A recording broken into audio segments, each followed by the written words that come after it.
So and last time she was like, "When are you coming home?" And I was just understanding. I just got in. It's like, oh, it's gonna be a little while.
Well, all right.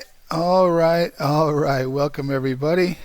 Another episode of Legend Sports and Amplify, and where we're always talking baseball and baseball history, Negro League history, card art, collecting, whatever your passion is for baseball history, Negro League baseball, and Latin baseball.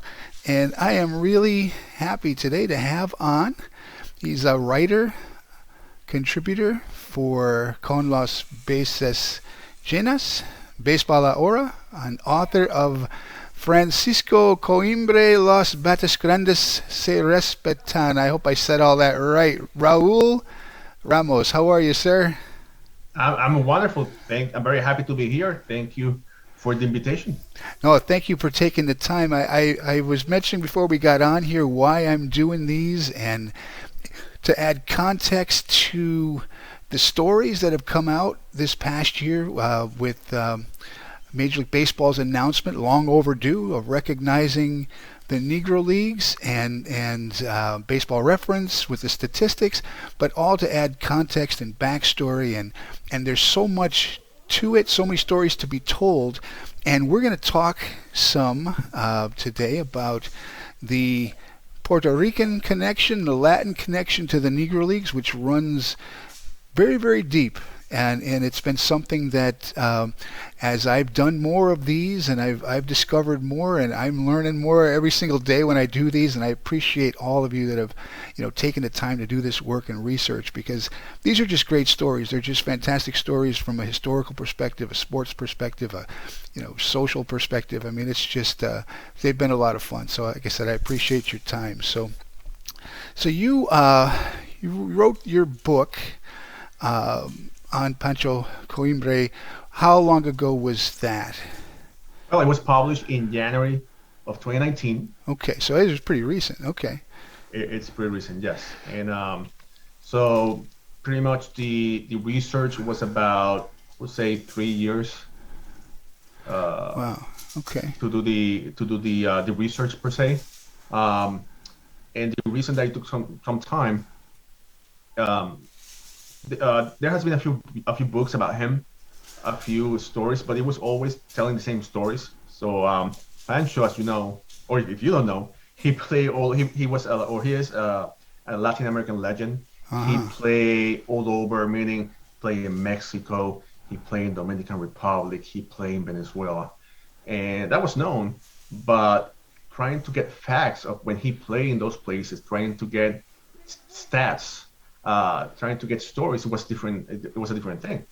Um, I I, bet. I went into I went into different libraries, different places, trying to get box scores when he played in the Negro Leagues, trying to get things that now we know thanks to Baseball Reference and those guys that put that collection of stats together. Hmm. But before that, it was very difficult. So anyway, so I just wanted to paint a good picture of who Pancho was, and the reason that I did it is that Pancho, he died in 1989 in a house fire, Hmm. but he used to have a baseball academy, a baseball school, and when I was about 14, I was invited to go to that baseball school, Cool. and but it was the year it was it was in February of 1990, so he had passed in November of '89.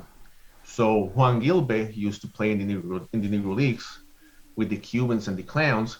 He became the director, and I remember him and the staff, which used to be other gentlemen that play ball in Puerto Rico and some others in the Negro Leagues. Their eyes will glow like stars when the name of Pancho will come up, and so that's how we start liking or getting some interest in the Negro Leagues. Hmm. Some of those gentlemen were in the 1947 team, Ponce Leones, that beat the Yankees for the first time ever Wow. in the Caribbean. So they were like, yes, we beat the Yankees. I know, right? Yes, and so that piqued my interest on those guys. And then many years later, I was always interested in the Negro Leagues. But I decided it would be nice if I can do some research, and I did the research, and after talking to some friends, Luis Rodriguez Mayoral was one of them. Luis Rodriguez Mayoral was the first Puerto Rican executive in an MLB team. Actually, with the Rangers, he lives in the Houston area, um, Cool. I think. And so he goes, you know what, Raul, you should write this book. And from there, I decided to write it, and I did. And I'm very honored that I had the opportunity to write this book. It's in Awesome. Spanish, but now, as I told you before, I'm working on the English edition. So hopefully next year it should come out.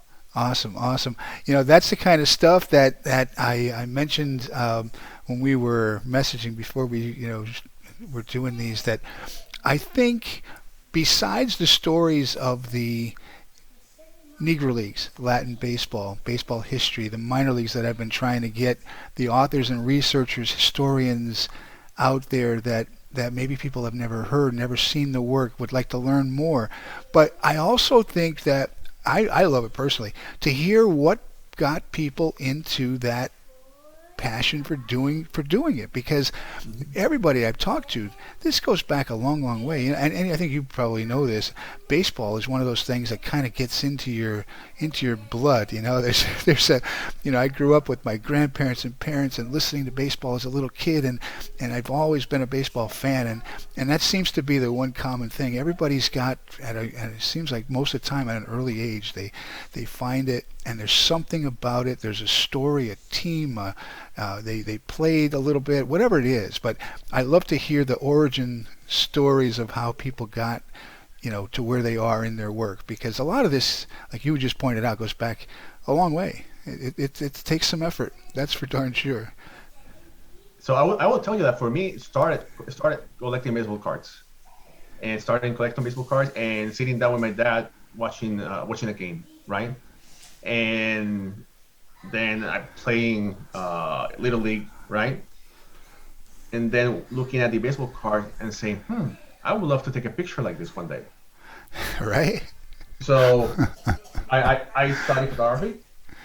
I became a photographer. Uh-huh. Cool. And I did that while I was going to school. I have a bachelor's in biology, and then I wanted this like, oh, I would love to take a picture like that one day, and that opened the some doors for me. I became a photographer for the Ponce Lions for 3 years, Nice. and I had the honor of meeting some other players like Miguelito Navarro. I had a chance to meet him over there, and so I did this from 97, 98. And then many months after, I decided that I wanted to try writing. Yeah. And you see, like from a baseball card, wanted to achieve something. So all the way into writing at minor league baseball parks. Awesome. And I'm not sure if you've seen any of the other streams that I've done, but it's not just writers and authors. It's like you pointed out. I've had photographers on. I've had card artists, people doing one-of-one card art, which I never knew existed until I started doing these. But the Josh Gibson MVP card art campaign, I had once a week, two or three of the artists would come on and they talk Oh about their yeah. work and how they got into it. And it was just great to hear the stories and see what went into their thought process. And you would never think that there could be 80, 70 some different ways that you could do a Josh Gibson card, but they were all fantastic. But, even on top of that, for example, April Mathis, who did the off-Broadway show Tony Stone, the actress who played Tony Stone. I had her on, and we talked about her and how she got into that role. I just had on Dan Byrne, who's a musician who has done tons of baseball-related music, and many of them about Negro League players and Jackie Robinson. He did a song called Josh Gibson. So there's so many ways to tell stories that it's just, I mean, to me, I think it's just fantastic. And you can approach these stories from a historical perspective. You can tell the social aspects, the all sorts of different things, because it's sometimes people listen better to different mediums, so Mm-hmm. visual, audio, whatever that learning is. And I think it's great that there's so many people out there that are doing this, and I'm hoping that people are starting to take a little time and check out some of these things. So they're out there, the stories are out there. So let's talk about Pancho Coimbre. I had Danny Torres on. We talked about Roberto Clemente and his Talking 21, and I mentioned I'm going to have on Jonah Winter, who did a book on Clemente on Thursday, but and others for middle age and younger students. But he was a superstar in Puerto Rico. Pancho was, Mm-hmm. before Roberto Clemente, before Cepeda. Tell us a little bit about his life that you tell about in your book. Well, let's start by saying that yes, he was a superstar in Puerto Rico, but he also was a superstar in Latin America. Hmm. He came to the States to play Negro League ball later in life. He was older. He was like 30, 31 when he came to the U.S. to play. But so playing for his beloved team Ponce, he also played for the Puerto Rican Baseball League was founded in 1938. Some people say, well, it's the semi-pro league, but it was always a professional league. The only reason that they had the semi-pro name added to the league was to get some recognition. That was the only reason, Huh. but not because they were semi-pros. But they were not professional because that's what they did for a living, play baseball.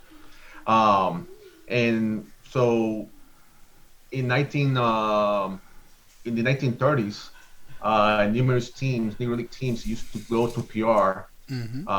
to play ball, right, in the during the winter. And in 1936, the Cincinnati Reds they did a spring training where they went to PR and they also went to the Dominican Republic. So the Cincinnati team played against Ponce, and I believe Cincinnati won the game, but Pancho played against that team. So 1938, I was. It's important to say that the best player at that time it was Perucho Cepeda, Orlando's father, Mm-hmm. for the first 2 years. Then Pancho, he blossomed into superstar. He was a wonderful hitter. He started as a pitcher in his career, but he had issues with his arm. He used to throw sideways, and then he did the transition. He used to pitch and play second base. So as many years ago, people that play second base they will play the right field.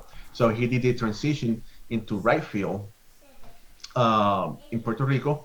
But when you look into other leagues like Dominican Republic, where he actually played for the Dragons of Trujillo in that famous team of 1937. Uh-huh. He actually was a player in that team at the very beginning of the season. So he played second base. He played the outfield. So a funny story. He was a member of that team, and he was sharing duties with Bob Griffith, and he decided to leave. And it's like, but Pancho, why are you leaving? And he goes, well, I didn't come here to be a tourist. I came to play every day. So he played a few games, and then he just left. He returned to PR, Huh. and that was before Satchel Paige came to the team and so on, right? Mm-hmm. So anyway, so Pancho he was a pitcher. He was an outfielder. He was a wonderful hitter. Um,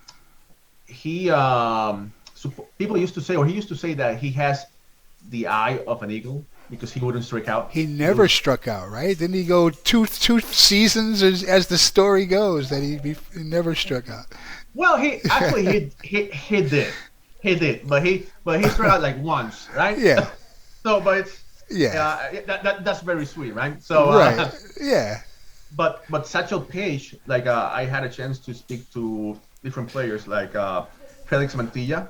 Felix Mantilla, he was in the first Mets team Mm-hmm. that came up, and he later on played for the Bo Sox, for the Red Sox. Mm-hmm. So I had a chance to talk to Mantilla, and during spring training one year in Florida, during that time, Page he was a member of the Miami team in the minor leagues, and they were changing in the clubhouse, and Page goes to him.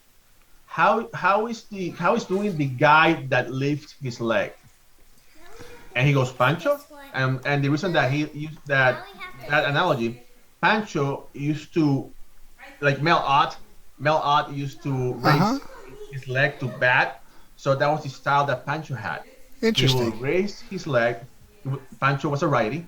Mel Ott was a lefty. Uh-huh. So Pancho used to raise his left feet to hit the ball. So Page used to say that the most difficult hitter that he ever faced was Pancho Coimbre. So he asked, "How's the guy that raised his leg doing?" And he goes, That's "Pancho, awesome. yeah." The guy who raised this, like, see, that's awesome.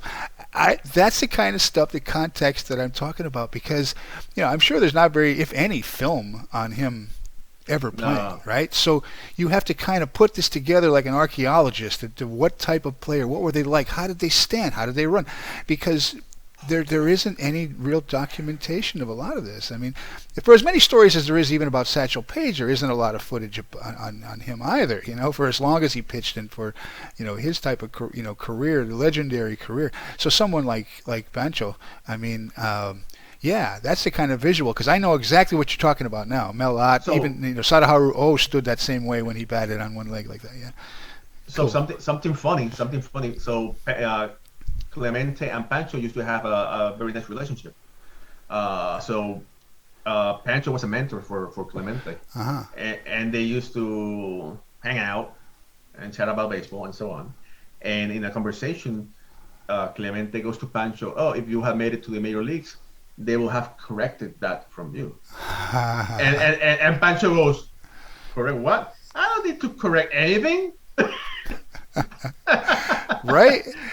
Yeah, Yeah, correct his swing of a guy who never strikes out, right? Yeah. Uh-huh. yeah. Yeah. And something funny is that uh, Ken Singleton, and this Hmm. is Danny Torres, my dear friend, and hi to Danny if he's watching or listening to this. He mentioned that Singleton played with Clemente, and Singleton asked how Clemente used to hit that high for average, and Clemente used to say, "Oh, if you want to hit 350, you need to try to hit 450." So, and doing research, I spoke to Jesus. Oh my God, I can't remember. Jesus Rivera. He used Bombo Rivera. He used to Oh, Bubba play River, yeah. for. He used to play Montreal, yeah. for Minnesota, Montreal and Minnesota. Minnesota, Yeah. yeah. So I had a chance to talk to him, Cool. and Bombo told me that he once had this chat with Pancho, saying, "How can you hit 400? How can you do it?" And he goes, "Well, you need to want to hit the 500. That's the only way. If you want to," he goes, Pancho tells Bombo, if you always, no, this is the mentality, right? That was the mentality. If you want to always have a job in baseball, you need to be a 300 hitter, Yeah, right? yeah. So you need to try to hit 300. But how can you hit 400? Well, you need to want to hit 500 in order to hit 400. And then Everybody. Go ahead. I'm sorry, and sorry. then no, and I was saying, so then having we know that there was a relationship with Clemente and Pancho, and then you can add both point of views together. Hmm. Like I'm sure that they had this conversation. Sure. So and it's interesting. It's like how you uncover these things about Yeah. baseball. So, what I was going to say, just then to finish up that thought, was, yes, that's always been the magical number, right? 300. Which is interesting, right? Because you're still failing 7 out of 10 times, right? But 300 is a magical number. That's changed a little bit with today's game. Now there's a little less emphasis. Now it's Hmm. more on the three true outcome. If you walk and hit home runs, maybe, I personally, I mean, when you think about it, like a guy like, didn't Joey Gallo struck out 200 and I don't know how many times this year, and we were talking about Pancho Coimbre struck out once. I mean, it blows your mind. A guy like Joe Sewell back in the day when he was playing for the Cleveland Indians would strike Yeah, out 3, 5 times a year. Anyway, I still prefer the guys who don't strike out. But that's I just feel the same me. way. That's just me. But I was going to ask you that. So now about your research because here a lot of the Negro Leagues, the stories of the Negro Leagues, and a lot of it has been, like I said, with these authors and researchers that have been trying to keep these stories alive. Some of it is oral histories, and they're national treasures. Some of the, people who have the actual sit-down interviews with some of these guys when they were still with us. But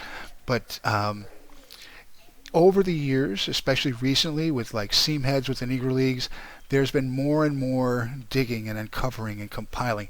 What type of research that is there able to be done on like for in Puerto Rico along those same lines? Is it similar? Well, yeah. So there used to be the local newspapers, right? And so people would go to the local newspapers of the era and read them to see what's in there. And actually, now that that MLB is recognizing the Negro Leaguers Mm-hmm. from what is it, 1920 1920, from 1920? seven leagues, with Yeah. various years and periods. Yes. So, but the catch is that they need to appear in a league game box score, Mm-hmm. right? That's the Yes. league. That's the catch. Mm-hmm. So looking at the newspapers, some players were identified as like they were part that they played ball during the Negro Leagues, right? But Mm-hmm. now that MLB recognized those 7 leagues, we know which leagues we need to look into it. So Mm-hmm. so before the newspaper will publish a letter saying, oh, or a note, John Smith wrote us that he's playing ball in New York, Hmm. right? And and actually in New York, Emilio Navarro. There's a good example, right? yeah, but for example, in New York, there used to be, or like where the Central Park is, there used to be the Central Park League, Mm, La Liga del Parque, okay. and a lot of people used to come and play in that league, right? And it was a semi-pro, right? Some black players, some Latino players, but that's not recognized, right? Uh-huh. As part of. Right. And you found and you see, oh, but there's a newspaper article or a note saying so and so is playing here. Yeah, but it doesn't count. And in some other instances, there's some other players that they play for a team that used to do brainstorming, but never play, like they play against some of those teams, but never play as an actual team for the league. Uh-huh. So those players you need to take out, right? They don't count. Right. Yes, there's some, Well, that. for example, and the best example is Emilio Navarro, Milito Navarro, who I have here on my back, right? Hmm. For some time, he was considered the first Puerto Rican player to play in the Negro Leagues. Yep. Uh, Until. so until research shows Hmm. that it's Gacho Torres who was actually the first one to Yeah. play And you know, baseball, and it was only, I'm sorry, it was only in a double game, right? So hmm, so it's not like he was there for a long time, right. but still, yeah. But I think that's all okay. I mean, everybody thinks, because I'll tell you what, what you just pointed out was what I was going to mention next was when Baseball Reference decided that they were going to go ahead and add the statistics, because Major League Baseball uses Elias, right? Or is it Hal? Hmm. I can't remember. Yeah, Elias. yeah, So yeah.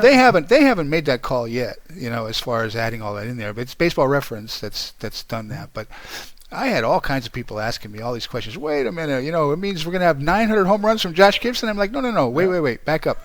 It's only the 7 leagues at various times, starting in Hmm. 1920, only league games. I said he's probably going to have more like 160 home runs. I mean, Hmm. things are not going to be. But I said, even that can change because they're still working on this. Everybody thinks that that's true. I think what happened, everybody wanted to see 162 game schedules for the Negro Leagues and league leaders and what was their WAR and what was this.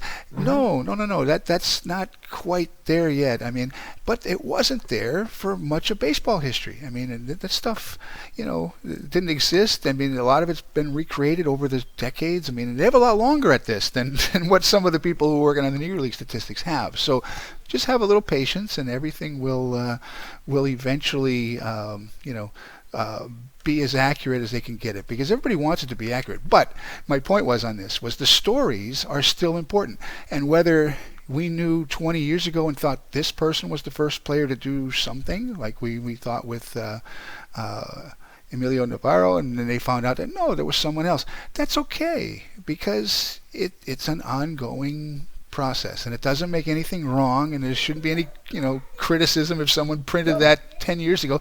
Things change, and that's just the way it is. And you're absolutely right. And actually, the research that these guys have been able to It's to yeah, uncover for years and years and years, which is unbelievable. it's not Because easy. now Elias, they'll have to verify all this data, Hmm. That's right. right? That's So they right. have to verify that all this data that they uncover is correct, and then it will be accepted, right, per Right. se. But you know what? All these research has shown that yes, Gacho was the first Puerto Rican player, but the first player that played every day for Puerto Rico was Millito, right? Hmm. Millito was a regular for Newark, Hmm. and this also actually now gave you the opportunity to actually think that Pancho was the first Puerto Rican superstar Superstar. in the major leagues. It, Superstar. Yes. it's funny, in the 1940s, I want to say 1945, 19, yeah, about 1945. There was a recognition in the one of the stadiums here in Puerto Rico the Sixto Escobar, I think it was, where they recognized Iran Bithorn and Uh-huh. Luis Olmo as being big superstars in the major leagues. Uh-huh. And that was during the game that Pancho was playing. And actually, let me see if I have the years. And and Louis Pancho Louis and Olmo was playing in the 30s, right? in the 40s with 40s. the Dodgers. Dodgers, yeah. Yeah. So they were recognized as being superstars in the major leagues, right? But and then Pancho, yeah, he's a star in the Negro leagues. And that here's the image. Nice. Uh-huh. You Nice. can see it, right? Uh-huh. So Pancho is wearing he was playing. So now Pancho is actually the first superstar Hmm.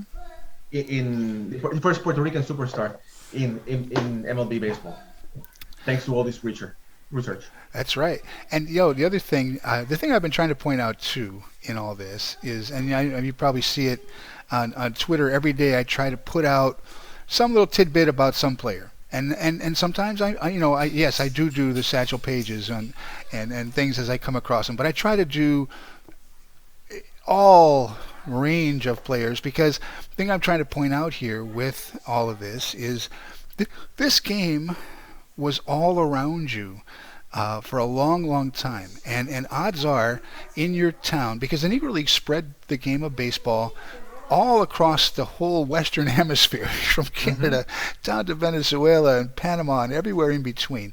And I don't think they get enough credit for that many No. times, but they were the pipeline for many of the Latin players to come into the U.S. Through the Negro Leagues. So they've had an important role in all this. And I don't think a lot of people have known about that. I mean, they don't Mm-hmm. understand it. I mean, they were playing there for one reason only, simply because of the color of their skin, and that's it. I mean, they were good enough to have played in Major League Baseball, but Mm-hmm. the country at the time, with Jim Crow and the racism that was present, and even the separate but equal Supreme Court cases in the 1890s. I mean, all of that contributed to them playing there. Mm-hmm. And yet, despite all that, they kept on playing and they spread the game around to every little town in North America and everywhere in between. And this Latin connection runs really, really deep. So can you tell us a little bit about Puerto Rican baseball history, the Cliff's notes on that? Yes, absolutely. I'll be more than it will be my honor. So let's start by saying that baseball in Puerto Rico was always integrated. Yes. So let's start by saying that, right? Mm-hmm. So black play with white, there was no issue because um, in the Caribbean, right? So you have to remember that in the Caribbean, it was the mix of races: Mm-hmm. the Spaniard, European, with the native and the black slave, right? Mm-hmm. So that created a mix, pretty much. Mm-hmm. So it was very common that you or me will have a darker cousin Mm-hmm. or a brother, right? Mm-hmm. So anyway, so let's start by saying that baseball went to PR before the United States invaded Puerto Rico. Let's start Mm-hmm. by saying that, right? Then once the U.S. came to Puerto Rico, they kept playing the game, um, and you could see that teams will travel during the winter to play ball in PR. Puerto Rico used to visit Dominican Republic and Venezuela to play games, and actually, some of the Puerto Rican players helped develop baseball in Venezuela. The same thing in Dominican Republic. Um, so it's interesting. Mm-hmm. And so then in the 1930s, 1938, the league was official. Before baseball existed, but it was in on how you say it, in tournaments, that there was no one like an official, like the tournament will have a commissioner, but that's it.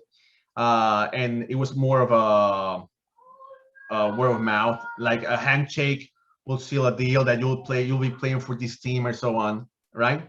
So in 1938, it's like then everything was through paperwork, and from 1938 on, the amount of superstars, of black superstars that play in Puerto Rico, it's unbelievable.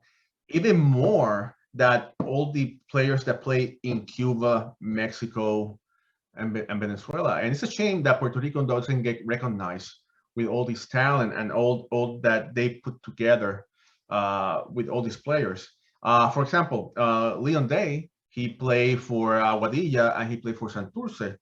And they said that he used to love Puerto Rico. That's where he lived, where he felt that he was really like a man, right? William Brown, he was invited to go to the governor's mansion a few times while he played PR. How many times he went to the governor's mansion in the U.S. for anything? Right? No way. So Never. so there's a story I like about this lady. She was a comedian, and she was blonde, blue eye. She was Puerto Rican, and she mentioned that when she was a girl, uh, she wanted to go with her friends to see Willard Brown at he was being honored for the wonderful season that he had. So she wanted to see him and touch him just to see that he was real, right? Because hey, Wow.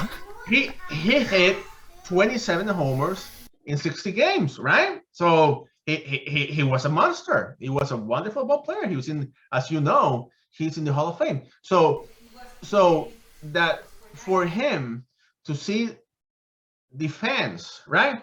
To see not white women, blonde women with blue eyes, where that they're like applauding him, that are treating him like like the wonderful player that he was, and it was something incredible. Desi de Leon, who he was a bat boy for the 1938 Guayama team. He's still alive. He's like 91, and he was telling me a story that they used to have a catcher, McCreef, I think it used to be, and Guayama won the championship, and all these fans, which the majority were white, they got him and they put him on their arms, and they were celebrating the championship. But at the beginning, probably he thought that they're going to lynch him or something, right? And, right? So he was telling, so he was telling me the story. It's like at the beginning, this guy, he had a face like, oh my god, they're going to kill me. But then he realized that he was being treated as a hero, and those are the stories that you say that there is important for us to share. Absolutely. Jackie Robinson, he was going to play for Ponce in 1946, but when he signed, he wasn't allowed, and then he was going to manage Maya West. I believe it was in 1949, 1950, but the commissioner didn't allow him, which was stupid, right? It's like, oh no, I'm not going to allow you to manage in Puerto Rico. But it was actually, it happened.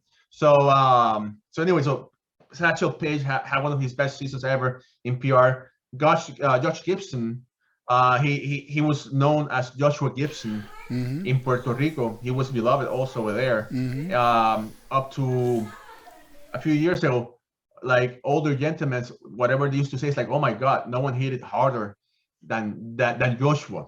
And Leon Awesome. Day, as I mentioned, it was another wonderful player. And yes, like when the Negro Leagues they succumbed, the players went to Major League. Still, some of the black players, other black players, went to Puerto Rico. You could see Hank Aaron, you could see Willie Mays, just to mention a few that Puerto Rico opened their arms for this player. Even Puerto Rico gave the first opportunity to Frank Robinson to manage a game, and he managed the Crabbers. So he was a manager, and from there he knew that he could become a manager in the MLB, and he was one. So Awesome. I never knew that about Frank Robinson, that he managed in Puerto Rico first. That's very, very cool. yeah, Very cool. and so, something funny. I had a chance to speak to Tani Perez. So Tani Perez told me that he was never thrown out of a game, but he was thrown out in a game in PR, but never in MLB. And he was. I'm going to tell you what happened. Yeah, what happened? So Frank Robinson was managing, and and Robinson told Tanny, I need you that for you to get thrown out. And Robinson was looking for a reaction, right? So Robinson got thrown out, and then he tells Tanny, go and get thrown out. And then Tanny goes, he says, I don't remember what I told the umpire, and I got thrown out for my first and only time in baseball. He was thrown out, and then that caused a reaction in the fans and on the team, and the Crabbers finished winning the game. Awesome. Awesome.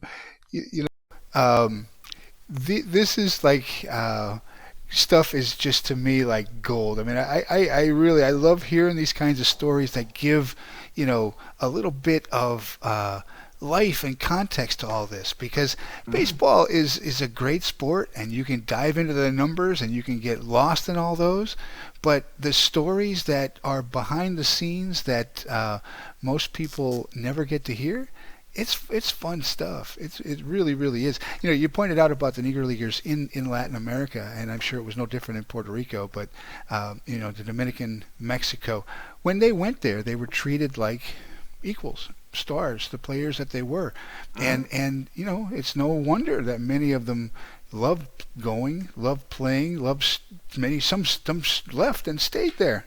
Bill Wright moved to Mexico in the 50s, never came back, opened a restaurant, stayed there the rest of his life. So I could see why, when you're dealing with what they were dealing with here, and it's unfortunate, but I think that those kinds of stories need to be told, because it's not something that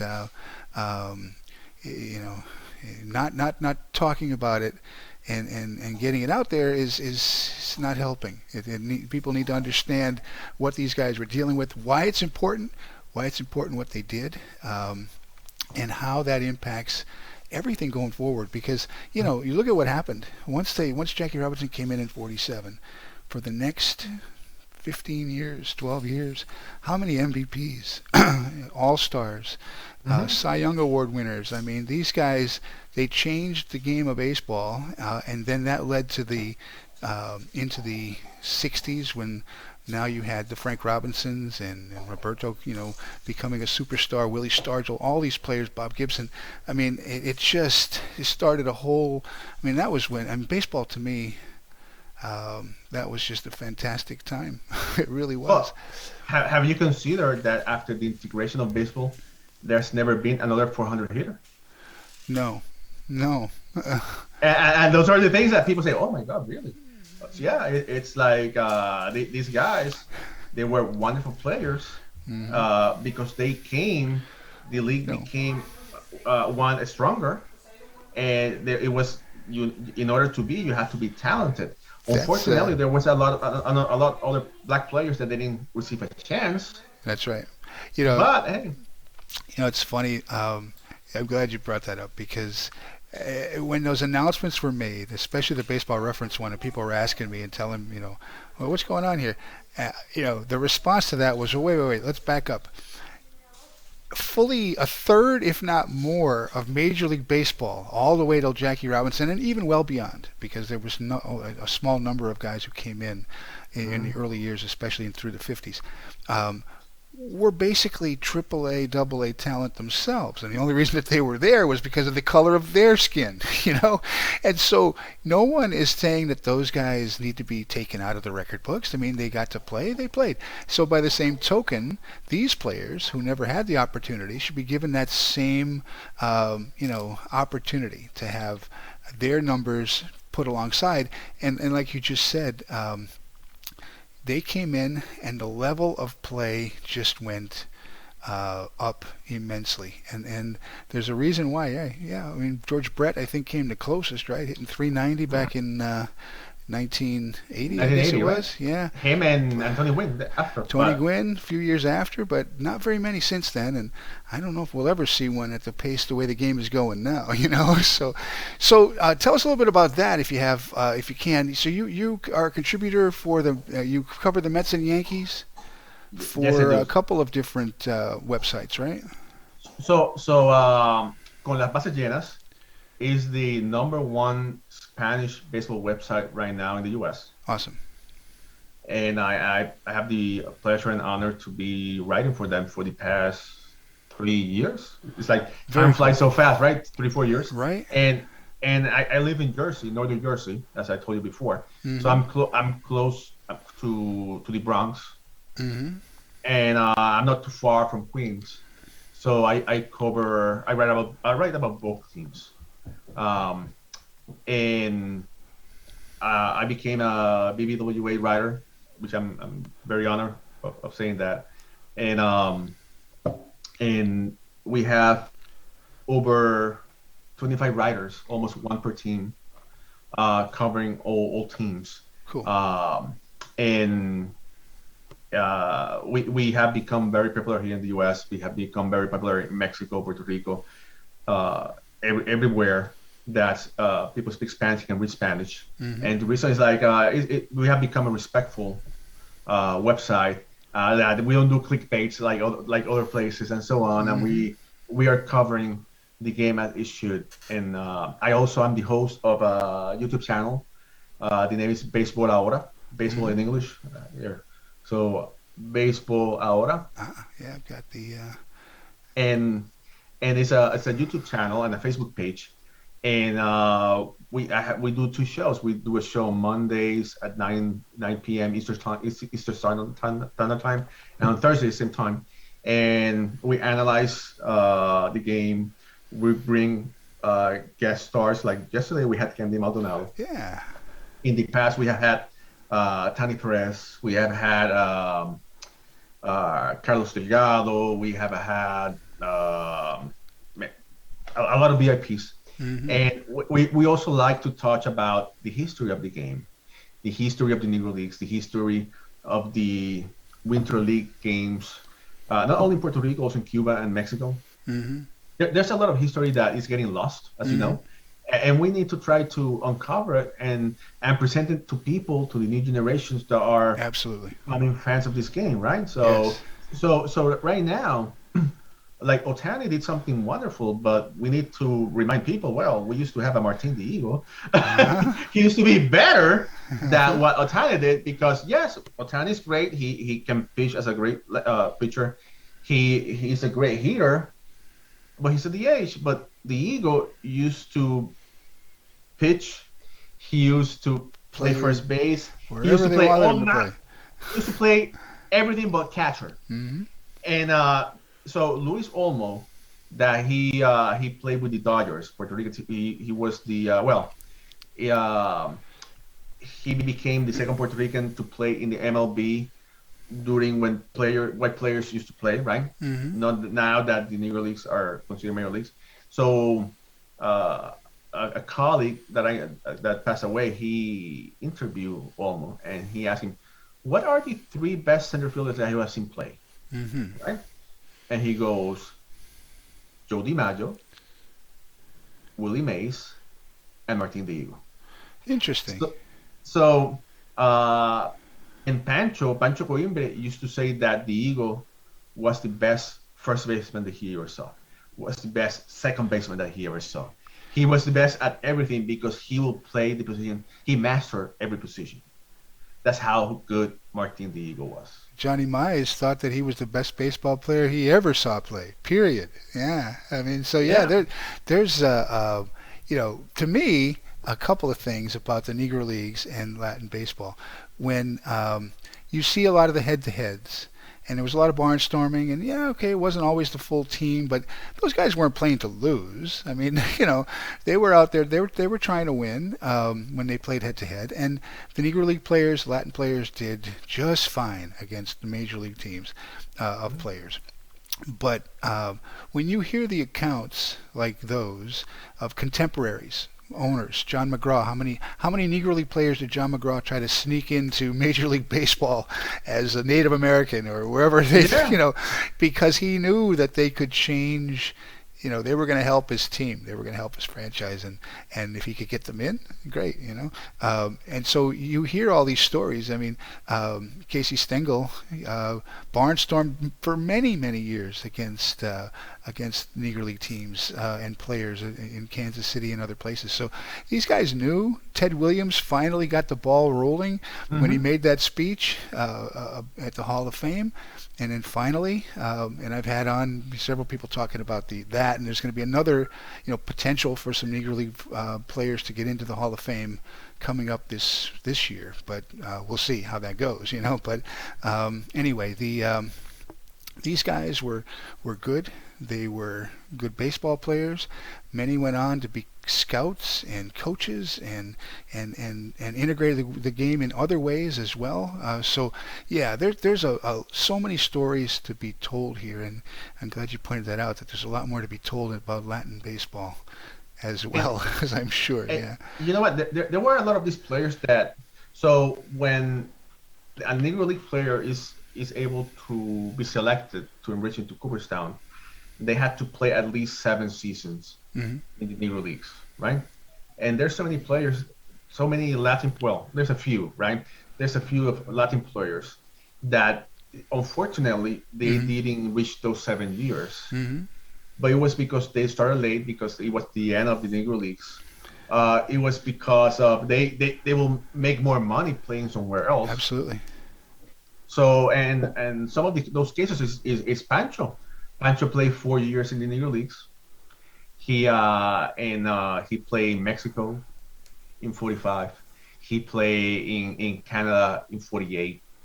And before that he played in Dominican Republic, he played in Venezuela and so on. Hmm. The same thing when you keep doing your research that I know you do is Juan Tetelo Vargas, the Dominican player. He unfortunately he's another player that he should be in the Hall of Fame, but he Hmm. didn't play enough in the Negro Leagues because he played in Dominican Republic, he played in Venezuela, and those are players that they always play with great teams. Hmm. So just to give you an example, and I don't know, hopefully there should be something done about these players, Caribbean players, Hmm. because they deserve to be They remembered. They do. deserve to be Absolutely. enriched with the rest. And again, I recognize there's still a lot of names that they have not been recognized. Another example is George Scales. Hmm. George Scales was a wonderful player in the Negro Leagues, and he was a wonderful manager in the Winter Leagues. He Hmm. won, I believe, like 6 championships in PR Hmm. managing, and he was also known as El Mago. Like here, like Javi I say, oh, El Mago. No, but before that Mago, there was another one called George Scales. Hmm. That's right. A lot of these guys, like you just pointed out, when they did barnstorming, and they did it all over the continent, or when they went to Mexico or other places in Latin America to play, they didn't go there because they weren't good enough to play here. They were making more money most of the time. It was more Yeah. lucrative. Why would you not go? And in the case of the African American, the Negro League players playing in Latin America, now you're getting paid and you're getting a little bit better quality of life on top of it without having to worry about, where's a sundown, city somewhere that I can't stay in before the sun goes down, kind of thing. And all of that played into it. And it's not as simple. These are all stories and context that people need to kind of wrap their head around, because it's not all about statistics are nice and standings are nice, but there's more to it. These stories are, heck, there's over a century of it. This baseball goes back to, the time of the Civil War. When it comes to some of these black players and black teams. So, yeah, it's fun stuff. I love talking to you guys about it. What, you working on anything else now? So you said you're going to do the English translation of your book. You Yes. working on anything else? Well, unfortunately, there's only 24 hours a day. Right. but planning to work on something else after I'm done with the translation of the Coimbre book. You know what? It's like once you are in this world, once baseball arrives to your world, the baseball never leaves your world. It's always there. Right. There's always an itch to write, to do interviews, to do anything and everything, right? So and that's great because it's the project is what keep us moving. It would keep us bring the creative flow into us, and unfortunately there's not enough time in the day, but you know what, I would love to keep doing the interviews that I do. I would love to keep analyzing baseball.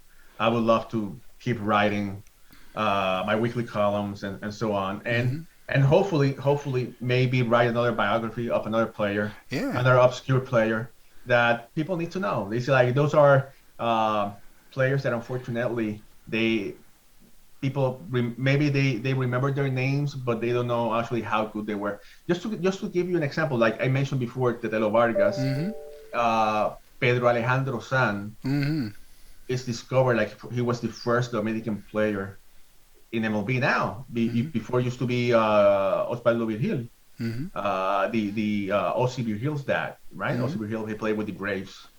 He was a catcher, and Osvaldo, he played with Detroit in the 1950s, I think it was. And so Virgil was considered the first Dominican to play in MLB, but now, because of all this research, Pedro Alejandro San is the first Dominican in MLB. And you know what? It's just like it's interesting to find these tidbits of players that they now become of interest. And unfortunately, they passed. The majority of these, well, not the majority, all of them, they have passed already. And there's only so much that you can uncover. But at least if you're able to paint a picture of who he was and how he benefited the game, that's wonderful for the future generations. And as you probably found out in doing your research, you just never know when there's going to be some little treasure trove somewhere that somebody's got a box of something stashed away, newspaper clippings, pictures, whatever. There's always some other new things being uncovered all the time that shines a little bit more light on all this. So I'm going to tell you something. You mentioned that. I'm going to show you something. So in the 1930s, 1940s, before the war, so in Puerto Rico, and I'm sorry, I'm going to provide an unpaid ad. I'm sorry, but there's a rum. So as you know, Bacardi is a rum that started in Cuba and then in Puerto Rico, and then there's another brand called Don Q that is in the South. So in the bottles they used to have a label, right? The Don Q bottle, and then on the other side of the bottle they used to do no way. And they used to do picture players. Awesome. And here, it's Tetelo Vargas. So, like, very few people have seen this. That is way cool. So, you see the label in the bottle. Unbelievable. And then I guess, like, when you will go see the bottle and you see the face of the player. That is so cool. And then we need to be doing that here. I mean, that is very neat. Yeah. And doing my research, someone say, "Oh, here, I have this. You should keep this. You have it." When I was a kid, there was an ice cream. I can't remember the name of it now, but they came in the little cups with the little pull lid on top. But when you pulled the lid off, it had a little circular picture of a player in there. I mean, I was probably back in the 60s or 70s. They only made them a few years, but you never know where you're going to find some cool things like that. There's things like that. That is pretty neat. That is pretty neat. What year? Do you know what year that would have been from? So I'm thinking it has to be between 1939 and 1940 Wow. because here Tetelo, he was playing with Guayama, and that team played only like for 3 seasons. Imagine if you still had that bottle. That would be Well, pretty right? pretty unique piece of history. Just the label itself is a pretty unique piece of history, but Yes. man, an unopened bottle like that would be way cool. Right? They'll be able to probably pay for college or something. So. They probably would, right? Well, I Yeah. thank you so much. This was a lot of fun. I appreciate your time. Anything that you are working on down the road that you want to come on and talk about, and like I said, I'm doing this to try to get as many people as I can to, you know, start looking around. You know, there's a lot of really interesting people doing a lot of interesting work and doing it in lots of different ways, and I'm trying to see if I can get this in front of a younger audience. I mean, you're obviously doing that with some of the other work that you're doing, and telling these stories is important. I think it's a lot of fun on top of it. So Well, thank you very much for the invitation. I had a blast. thank you so And much. I congratulate you. It's like it's important for someone to keep doing this. It's the only way for the newer generations to learn about these heroes, forgotten heroes. They But are but but with the work that you do, it's a step further for these people to remember. So kudos to you, and thank you for the invitation. I really had a great time. good. I thank you so much, sir. You have a great night. Bye bye. Bye.